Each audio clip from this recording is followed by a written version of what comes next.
What's going on, YouTube? Welcome back to the channel. Welcome back to another video. And today what I really wanted to spend some time is kind of filming something that is a passion of mine, something that I find super interesting, and that is cars. So today I thought I would just walk through kind of all the cars we have here in the collection and give you guys an overview on the inside, the outside, and probably some points that I have from the ownership experience. So yeah, let's go ahead and get started.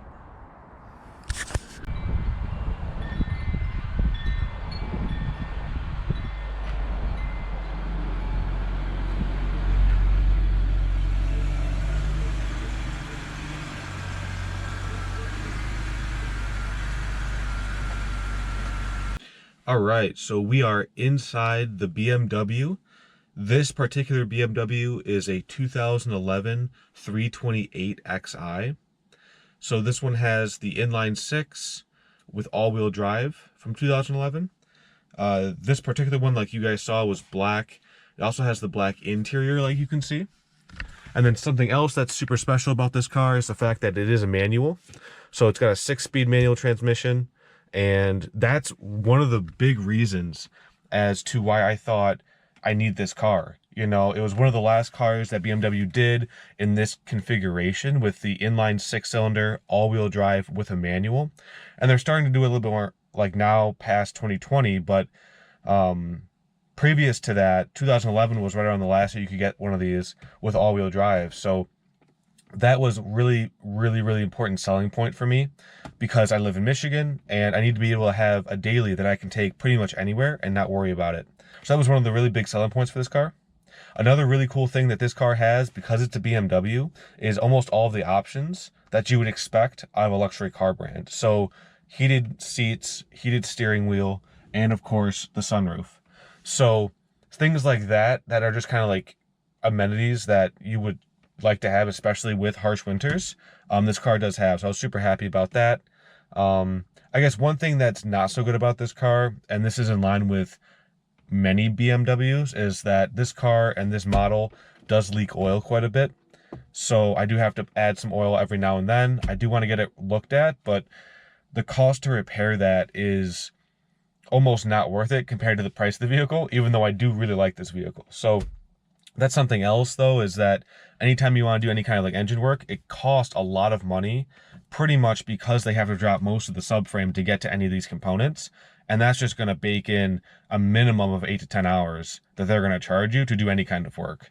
Yeah, so if you're looking to get one of these, I think looking at the repair costs and making sure that you can budget for that is important. But honestly, like the drive quality and the ride quality of these BMWs is fantastic. So yeah, highly recommend it. Let's go ahead and look kind of outside the vehicle, and I'll kind of do a walk around and show you guys what it looks like.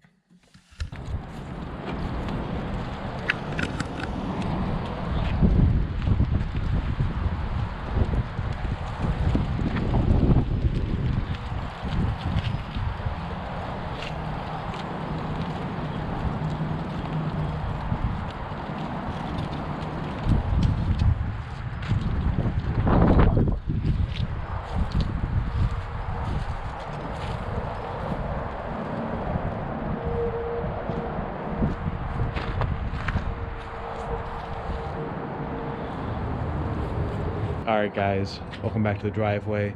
So that was the very first car that we took a look at, and this will be the very second car. So the first one was my daily, the second one is going to be my wife's daily. We're going to keep it with the luxury brands for now, and let me just show you guys kind of what we have for her. We did need an SUV in the family, and so this is the SUV that we bought. This is the 2020 Mercedes GLE 350. We'll take a nice look around the side here. It's a white car, beautifully optioned. Mercedes GLE 350. And this car has been really fun to own. It's only got about 40,000 miles on it. It is a 2020. And yeah, this is her daily car that she takes pretty much everywhere. So let's go ahead and hop inside and I'll show you guys a few of the interior features. What's up, guys? We are inside the GLE 350. This is the 2020. You'll be able to see kind of around me what the interior looks like. And I'll kind of spin it around here for what the driver sees.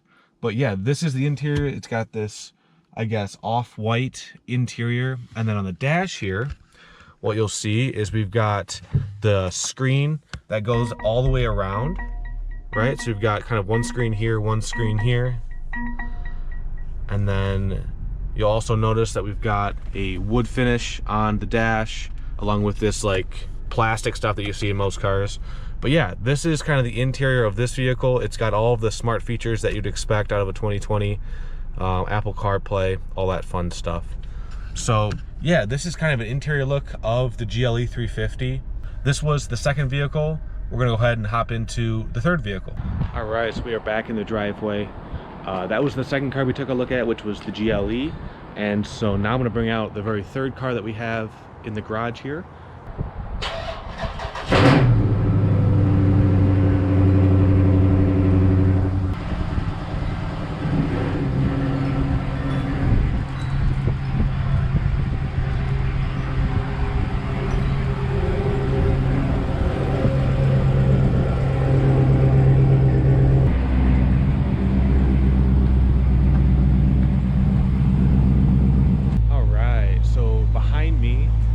My 2016 Dodge Charger Scat Pack, and this is done in Plum Crazy Purple.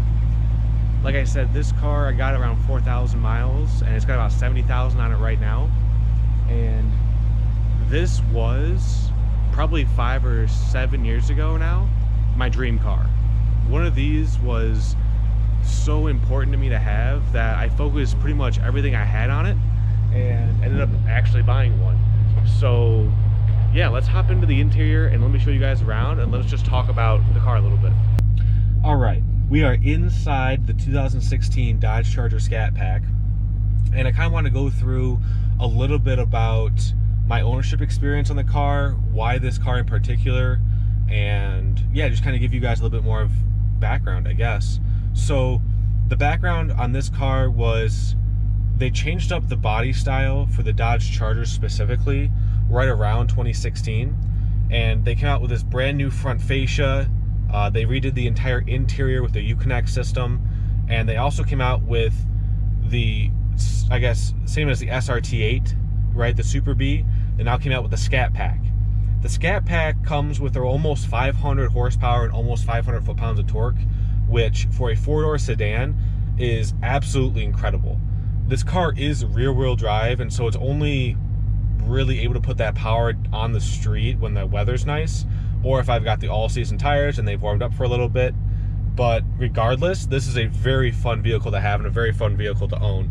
So yeah, when I first saw these vehicles, they just stood out in a way that I knew I had to have it, and it was American muscle, right? When you look at this, when you look at the Challengers, they just scream American muscle car. And so that was one of the big reasons why I said, hey, you know, it's probably one of the best bangs for your buck in terms of horsepower for dollar, and they look like American muscle. And so all of that stuff with all these upgraded features, my mind was set.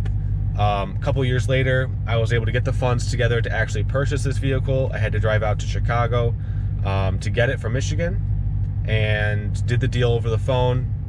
I flew out there and then drove the car home, and it was fantastic. Another cool thing to kind of know about these cars is the fact that they are a Dodge product. The repairs aren't that expensive, to be quite honest with you.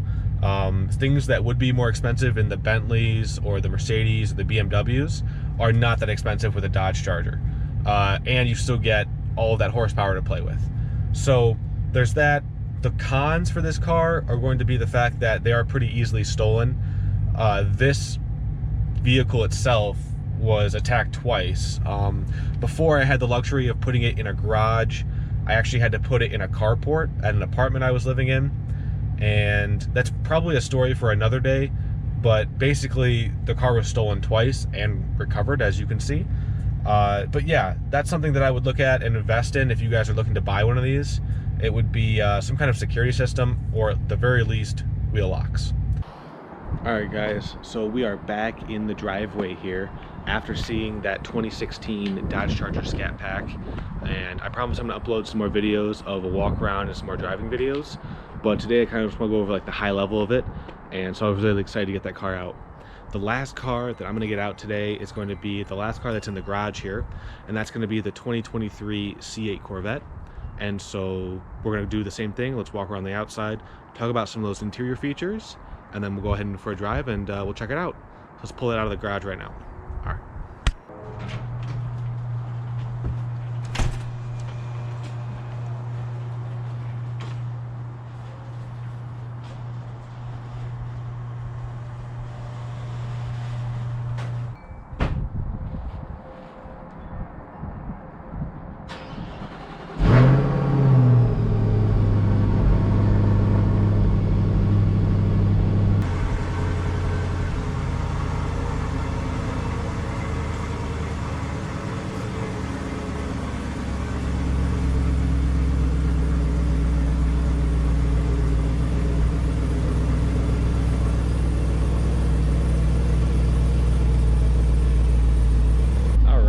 So we've got the 2023 C8 Corvette in the driveway here, and let's go ahead and kind of give you guys a walk around and kind of show you guys the vehicle. So as you can see, this one is in the Sebring orange color from the 2023 year. It's a beautiful color.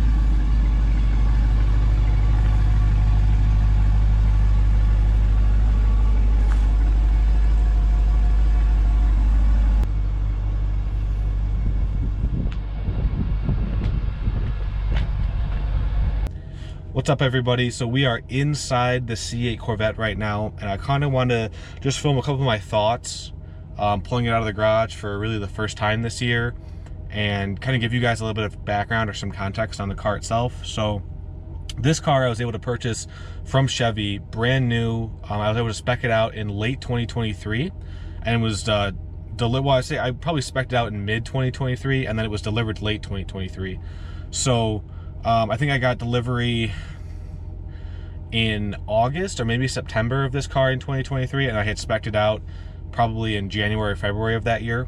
So I went specifically with the 2023 model just because it was the right time for me to buy, and I had a connection at a dealership here who could get the build sheet in and done relatively quickly.